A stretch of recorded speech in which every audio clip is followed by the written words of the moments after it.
Hai, gue Pita. Sebentar lagi tahun 2020 akan berakhir. Dan kita semua sepakat bahwa ini tahun yang belum pernah kita alami seperti sebelumnya. Ekonomi dan kesehatan merupakan dua hal yang menjadi pusat perhatian dan isu di tahun ini. Tanpa mengesampingkan apa yang terjadi dari sisi kesehatan, di video ini gue akan berfokus di bagian ekonomi. Kita tahu lah ya, tahun ini merupakan masa yang berat bagi banyak orang dari sisi ekonomi. Dan gue bersyukur bahwa gue bukanlah salah satu dari orang-orang yang masuk dalam kategori tersebut. Tentu saja, gue juga tidak bisa menutup mata beberapa pelajaran yang gue dapat dari tahun anomali ini. Pelajaran pertama, yaitu tahun 2020 itu menunjukkan bahwa kemampuan mengelola personal finance itu penting. Tidak cuma untuk membangun kemakmuran, tapi juga untuk salah satu cara biar kita bisa survive. Personal finance dasar lah, mengatur dana darurat, hutang, cash flow, mengendalikan biaya, itu memang pelajaran dasar yang harus diketahui oleh semua orang. Itu sama pentingnya seperti kita belajar masak untuk bisa membuat makanan kita sendiri, atau belajar reparasi untuk bisa memperbaiki benda-benda milik kita sendiri yang gampang, atau belajar menjahit untuk menambal baju-baju kita yang butuh perbaikan. Ada masanya dalam hidup di mana kita tidak bisa mengharapkan orang lain untuk melakukan hal ini untuk kita. Ya, kita melihatlah kasus-kasus seperti berbagai macam orang mengalami kerugian karena mereka mempercayakan dana mereka dikelola oleh pihak tertentu yang mereka percaya. Percaya saja dengan pihak-pihak dari jasa keuangan bahwa uang mereka akan aman tanpa mereka kontrol sama sekali, dan ternyata tidak seperti itu akhirannya. Misalnya gue sering facepalm ngeliatin orang-orang di sekitar gue yang tidak bijaksana dengan bagaimana mereka mengelola keuangan mereka, ya gue tarik nafas aja ya. Maksudnya ya semua orang punya pandangan masing-masing. Yang kedua, kemauan untuk beradaptasi dan belajar merupakan kunci membantu kita dapat bangkit dengan cepat. Terus terang buat gue memang sangat berdampak melihat banyak bisnis yang menderita kerugian besar, bahkan sampai gulung tikar hingga mereka harus mem-PHK karyawan mereka. Ini juga terjadi dengan orang-orang yang ada di sekitar lingkungan gue. Tapi kita bisa melihat bahwa banyak bisnis yang berhasil membangun jalur distribusi dan penjualan digital mereka, dan mereka bisa beradaptasi sehingga bisa mempertahankan usaha mereka dari kebangkrutan. Secara pribadi, gue sendiri melihat bahwa gue juga harus beradaptasi dengan cara melakukan hal yang baru. Ini juga masih gue pelajari dan terus terang merupakan fokus gue di tahun 2021. Yang ketiga, pentingnya likuiditas cash untuk dana darurat. Dengan ditutupnya ekonomi nasional secara mendadak, terlihat bahwa kekurangan utama dari semua individu dan bisnis adalah mereka tidak punya likuiditas keuangan atau emergency fund yang bisa membiayai pengeluaran dan operasional sehari-hari untuk jangka waktu yang lama. Contohnya dalam segi bisnis, mereka berpikir asal ada uang cash, asal ada liquid, uang itu harus segera mereka putar kembali dalam bentuk menghasilkan profit.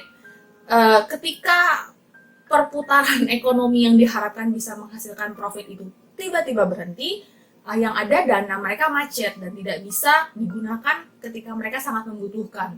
Ya, banyak orang yang berpikir, oh ya sudah, gunakan saja semua cash atau pendapatan yang ada untuk diputar dan menghasilkan uang. Toh nanti akan kembali lagi dalam bentuk profit dan nanti akan di-generate income lagi begitu. Namun ya kembali kita pada prinsip yang sederhana, jangan habiskan semua yang kita dapatkan.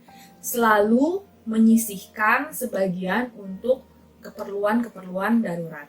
Pelajaran yang keempat, tetap berinvestasi di masa ekonomi naik dan turun.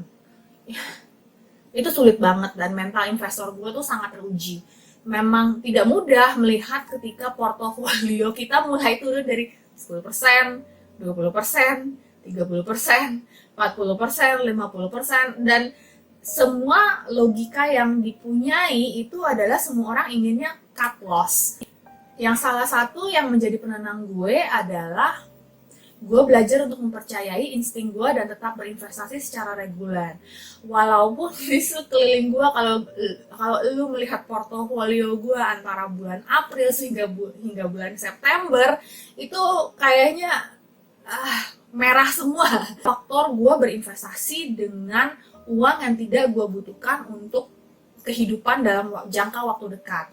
Jadi itulah yang membuat gue tetap bisa mendiamkan dana gue di dalam investasi gue dan tidak gue tarik. Kami sendiri memang memiliki dana darurat yang cukup dan sampai sekarang penghasilan masih tetap berjalan.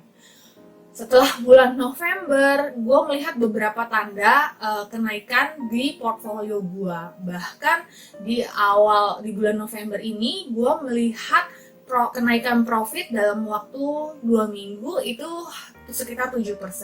Ini portfolio yang gue cicil saat pasar sedang terjun bebas. Dan sekarang mereka mulai beranjak naik. Ini melihat perkembangan portfolio ini memang mengembalikan kepercayaan gue untuk terus melatih mental investor, tetap berinvestasi walaupun pasar naik atau turun di instrumen investasi yang gue yakini kualitasnya. Pelajaran yang kelima yang gue lihat itu adalah di tengah masa yang sulit selalu ada orang yang siap turun tangan untuk membantu.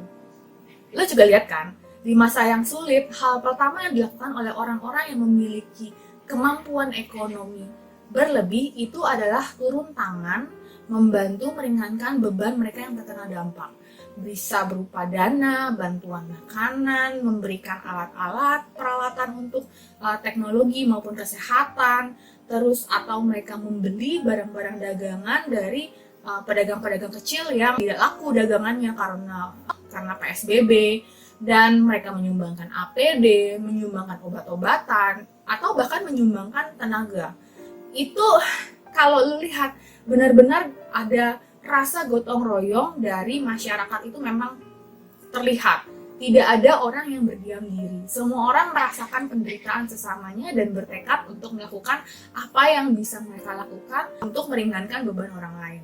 Memang ada orang yang memanfaatkan penderitaan orang lain untuk hal-hal yang tidak bertanggung jawab, seperti menjual APD atau obat-obatan dengan harga selangit, ataupun menimbun makanan. Tapi kalau lu lihat, jauh lebih banyak orang yang berbagi daripada orang yang serakah.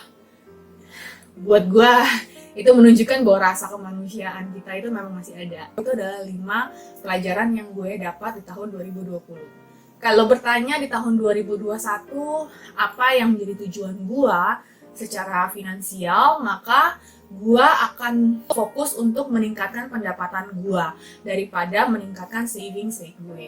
Saat ini gue merasa savings rate gue di sekitar 50-60% merupakan angka yang bisa gue terima, di mana gue bisa berinvestasi untuk masa depan tanpa perlu mengurangi kualitas hidup. Kedepannya, fokus gue adalah ingin memaksimalkan penghasilan, karena ya salah satu cara untuk mencapai financial independence itu tidak hanya memaksimalkan savings, tapi juga memaksimalkan income. Tahun 2021 target gue ingin bisa menghasilkan side income yang bisa menutupi biaya hidup gue sehari-hari. Yang kedua itu adalah meningkatkan kemampuan gue untuk mempunyai 3 income streams atau lebih. Gue punya beberapa pipeline strategi income tambahan gue, tapi nanti detailnya harus gue pikirkan lebih lanjut lah ya. Bulan Desember akan segera dimulai. Mari kita membuat bab terakhir di tahun 2020 ini sesuatu yang beda ya. Mari kita menjadi lebih baik dalam mengelola keuangan pribadi kita. It's not about how much you make, it's about how you manage your money. Salam!